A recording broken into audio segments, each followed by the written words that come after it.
biasanya muncul 4 pertanyaan nih sebelum kita memulai bisnis kita secara online di Facebook.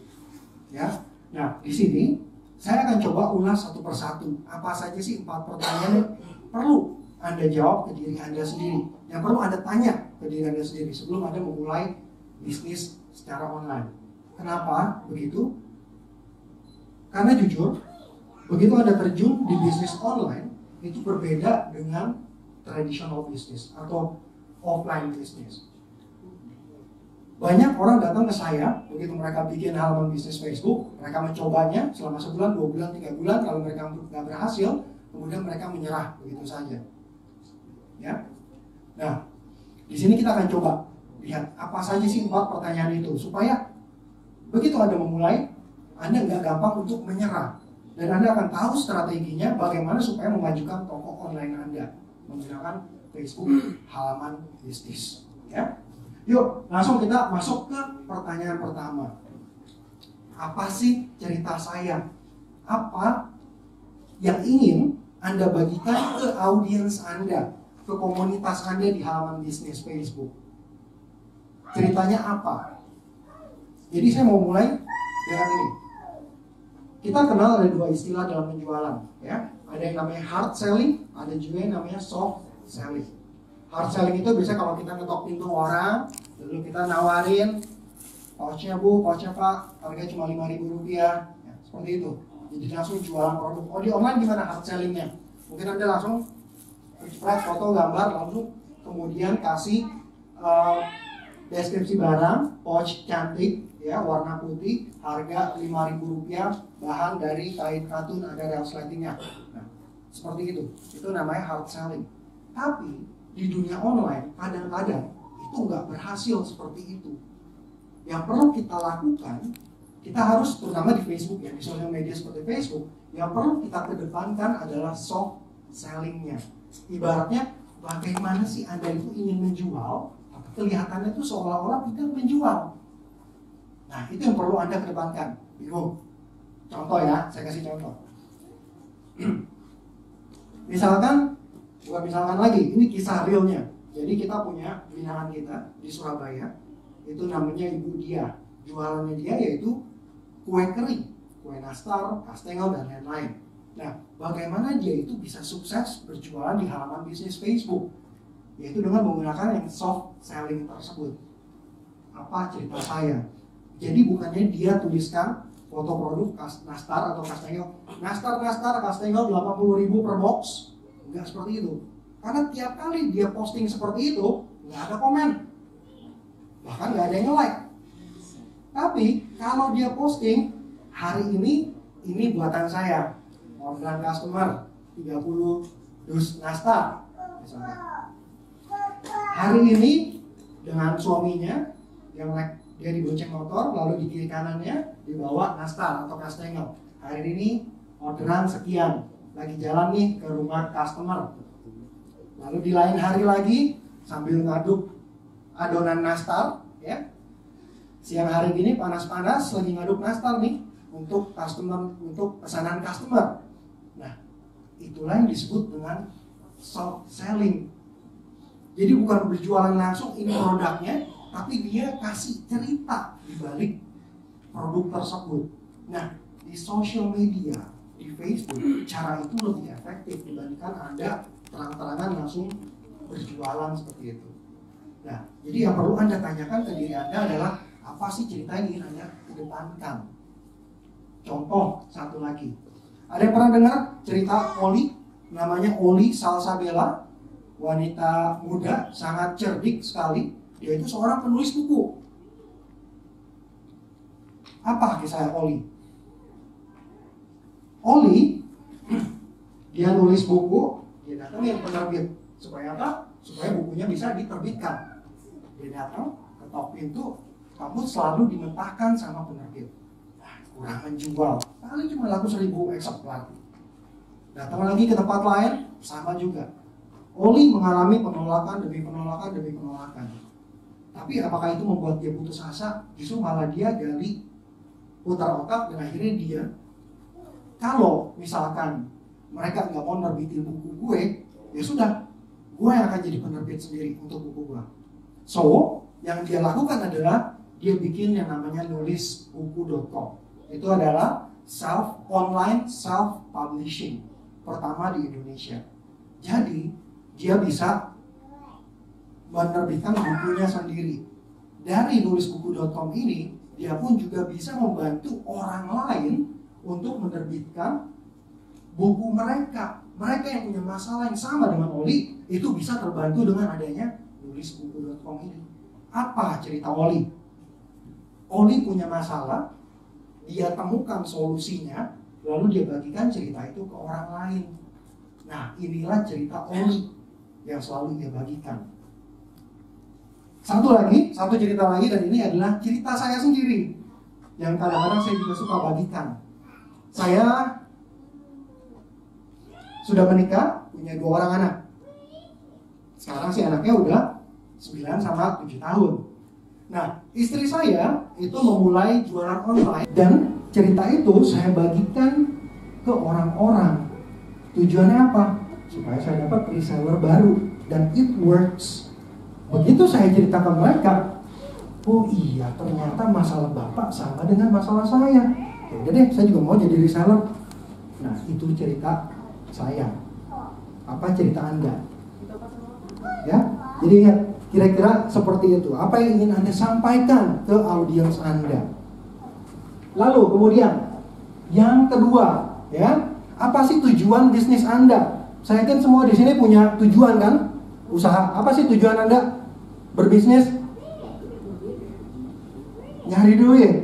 Oke, ada lagi? Bertahan hidup. Oke. Dengan cara mudah nyari duit. Waduh, beneran mudah? Nggak semudah itu kayak ibu.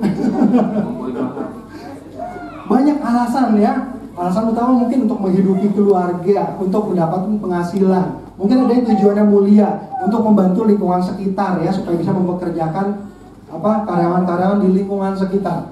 Apapun tujuan bisnis Anda, ya. Kalau dengan Facebook for Business, di sini kita pilih menjadi 5 tujuan bisnis. Ya, yang pertama adalah banyaknya kunjungan. Saya yakin di sini pasti semua orang, kalau Anda punya toko pasti ingin tokonya itu rame kan? Paling nggak banyak yang datang duluan. Ya.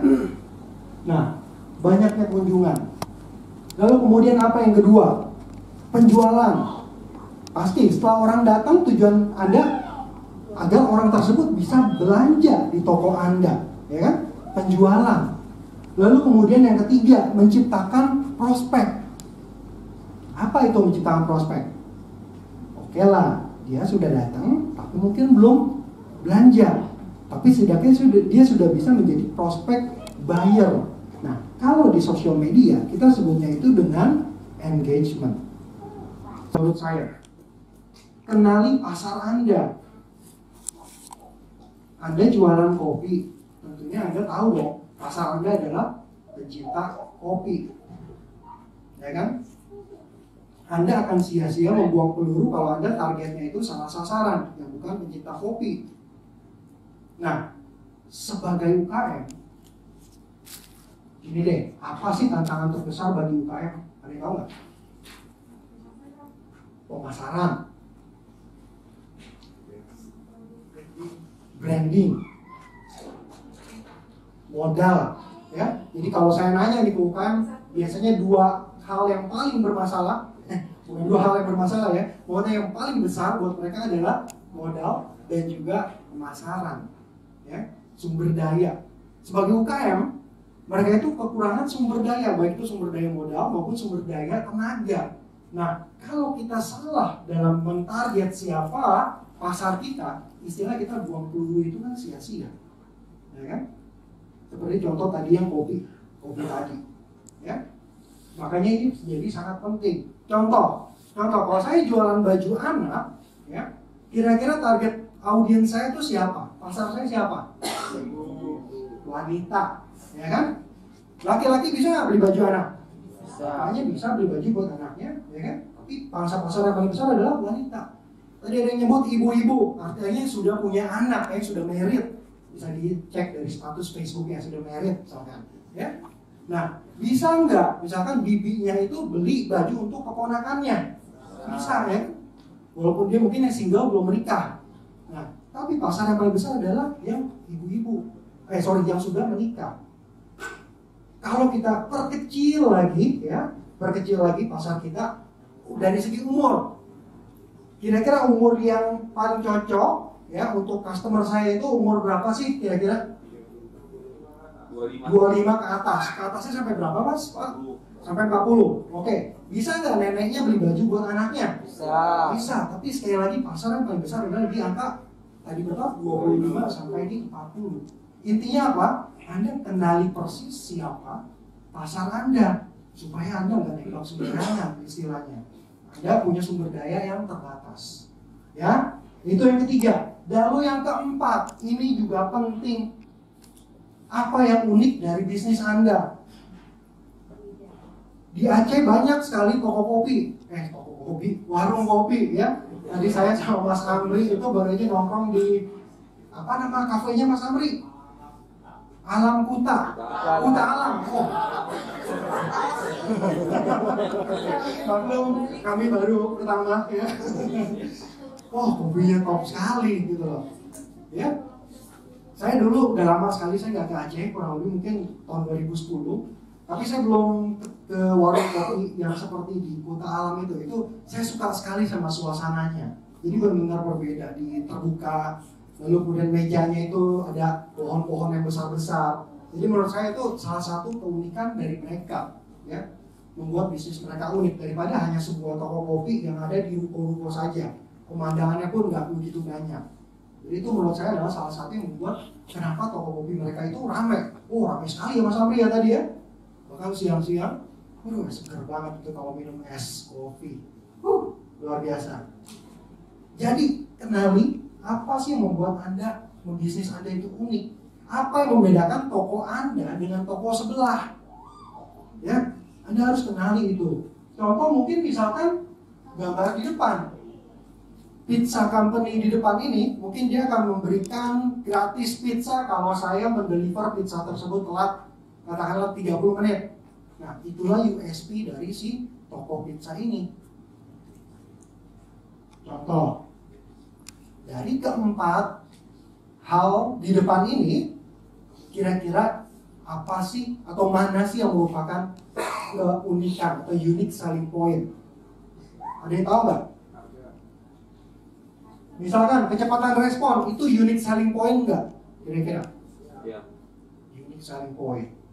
Kecepatan pengiriman itu unique selling point nggak? Ya. Unique selling point juga, betul sekali. Contoh lagi apa ya? Harga deh. Harga kompetitif itu unique selling point nggak? Pasti. Iya. Ada yang bilang tidak? Enggak, semuanya USP. Kalau menurut saya, Bapak Ibu semua, itu bukanlah USP. Kenapa? Karena mudah sekali untuk ditiru. Saya tinggal cek toko sebelah, saya murahin 50 perak, ya. Lalu akhirnya kita perang harga, ya kan? Jadi kalau menurut saya itu bukanlah suatu USP. Yang disebut dengan unique selling point itu adalah sesuatu yang tidak mudah untuk ditiru. Dan biasanya yang nggak mudah ditiru itu yang berhubungan dengan sumber daya manusia, human resources. Kalau kita ngomong soal kecepatan respon, kecepatan pengiriman, kecepatan balas pesan seseorang, itu apa? Itu kan faktor manusia, ya kan? Bagaimana Anda melatih staf Anda untuk mengetik dengan cepat, membalas dengan cepat, packing barang dengan cepat, ya kan? Nah, itulah yang disebut dengan unique selling point. Oke? Nah, jadi, masih ingat nggak? 4 pertanyaannya harus kita tanyakan ke diri kita sendiri sebelum memulai marketing online.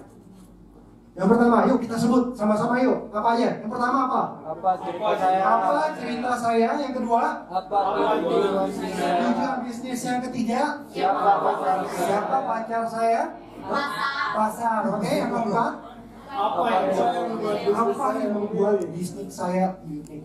Nah, itu ya. Jadi itu perlu diperhatikan 4 poin tersebut sebelum Anda mulai. Nah, sekarang kalau kita sudah mengetahui tentang trik marketingnya, di sini saya akan bagikan sedikit tentang kontennya.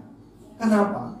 Karena di toko online kita itu nggak punya sales promotion boy atau sales promotion girl yang untuk menjajakan produk kita, ya kan? Yang ada di sana adalah sistem yang menampilkan gambar produk Anda, deskripsi produk Anda, harga Anda, bagaimana Anda membuat itu menarik supaya orang itu tertarik paling nggak untuk datang dulu aja. Jangan beli dulu deh, datang aja dulu. Lalu setelah itu baru memutuskan untuk membeli. Ya, makanya kenapa menurut saya konten ini sangat penting. Ibaratnya konten itu adalah sebuah jiwanya, ya, dari apa yang ingin kita tawarkan ke customer kita. Nah, Anda hanya punya 3 detik. Maksudnya apa di sini? Kenapa sih kok cuma 3 detik? Anda cuma punya 3 detik untuk meyakinkan customer Anda atau calon customer Anda untuk melihat produk Anda. Kenapa mas? Di scroll. Langsung hilang karena banyak sekali informasi yang tersedia, ya kan? Karena apa? Karena kita itu sudah kebanjiran informasi. Bayangin, di sini siapa yang punya teman Facebook lebih dari 1.000? Nggak ada yang aku, ya? 5.000 semua ini saya yakin ya. Oke, kalau Anda punya teman 1.000 aja, ya, Anda bisa bayangin di timeline Anda itu yang muncul berapa banyak dalam sehari postingan-postingan mereka. Apakah Anda sanggup untuk melihat postingan itu satu persatu? Berapa lama Anda melihat satu postingan tersebut? 3 detik? Kurang bahkan. Ada yang lebih karena mungkin Anda berpikir bahwa oh ini menarik, artikel ini menarik, gambarnya menarik, videonya menarik. Tapi kalau sekilas saja, saya yakin kurang dari 1 detik. Anda cukup scroll seperti Mas di depan bilang, karena kita sudah kebanjiran informasi. Sampai Anda ketemu konten yang menarik, baru Anda lihat, baru Anda baca, baru Anda tonton. Nah, jadi Anda punya waktu cuma 3 detik. Nah, sekarang bagaimana sih resepnya supaya membuat konten itu orang mau membaca atau melihat atau menonton? Nah, di sini untuk semuanya pasti ada resepnya, ya. Di sini resepnya adalah pertama, Anda tahu tujuan Anda tahu pemirsa Anda, lalu gabungkan itu dengan teks yang menarik digabung dengan visual yang menarik, maka Anda akan dapatkan konten yang menarik. Di sini saya akan cepat saja karena yang pertama tujuan dan pemirsa itu mungkin sudah kita bahas sedikit ya di bagian marketing. Nah, jadi di sini saya mau bahas sedikit tentang teksnya. Mengapa teks itu penting buat konten kita? Mungkin Anda akan berpikir bahwa sekarang kan zamannya udah video, gambar, ya kan? Mengapa teks itu masih perlu? Nah, kadangkala teks itu bisa menjadi clickbait-nya atau istilahnya itu kata-kata yang bisa memikat orang yang tadinya memutuskan belum beli akhirnya bisa jadi beli karena apa? Karena sebuah kata-kata. Di sini mengapa teks itu juga menjadi penting. Nah, rumusnya apa untuk membuat teks yang menarik? Karena menurut penelitian ya yang dilakukan, mereka bilang bahwa teks yang kurang dari 48 karakter itu bisa mendapatkan 86% engagement lebih banyak dibandingkan dengan kata-kata yang bertele-tele atau panjang. Nah, jadi bagaimana membuat sebuah konten teks yang menarik namun tetap menarik dari sisi customer Anda. Nah, misalkan contoh, Anda punya sebuah produk di depan. Kalau menurut saya, kata-kata yang di sebelah kiri mungkin kurang cocok, alias terlalu panjang mungkin. Tapi yang sebelah kanan mungkin lebih cocok. Nah, yuk kita lihat ya. Yang pertama, yang sebelah kiri dulu.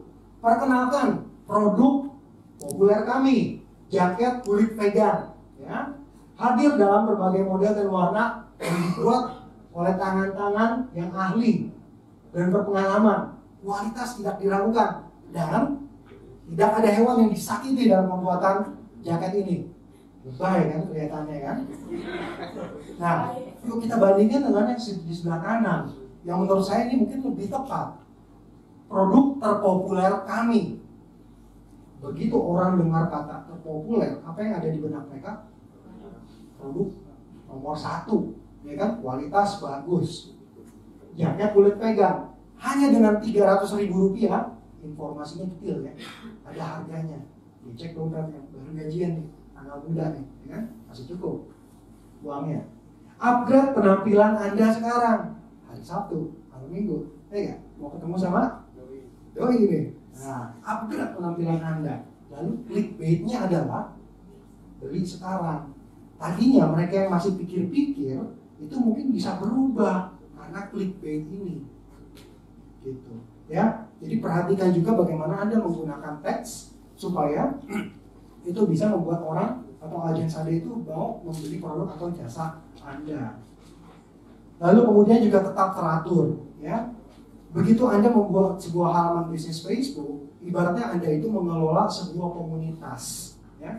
Dan komunitas itu pastinya dia ingin selalu mendapatkan artikel terbaru, posting terbaru dari Anda. Kalau saya join sebuah grup atau sebuah halaman bisnis ya, yang saya lihat adalah artikel dari mereka, apakah itu menarik, apakah itu isinya cuma jualan doang, ya kan? Kalau artikel-artikel yang menarik, banyak ilmu pengetahuan yang saya bisa dapatkan, dan dia terus teratur dalam memposting artikel-artikel tersebut, saya akan tetap bergabung dengan grup atau halaman bisnis tersebut. Nah, sama juga seperti Anda, ya. Jadi jadi harap teratur juga dalam memposting ke halaman bisnis Anda.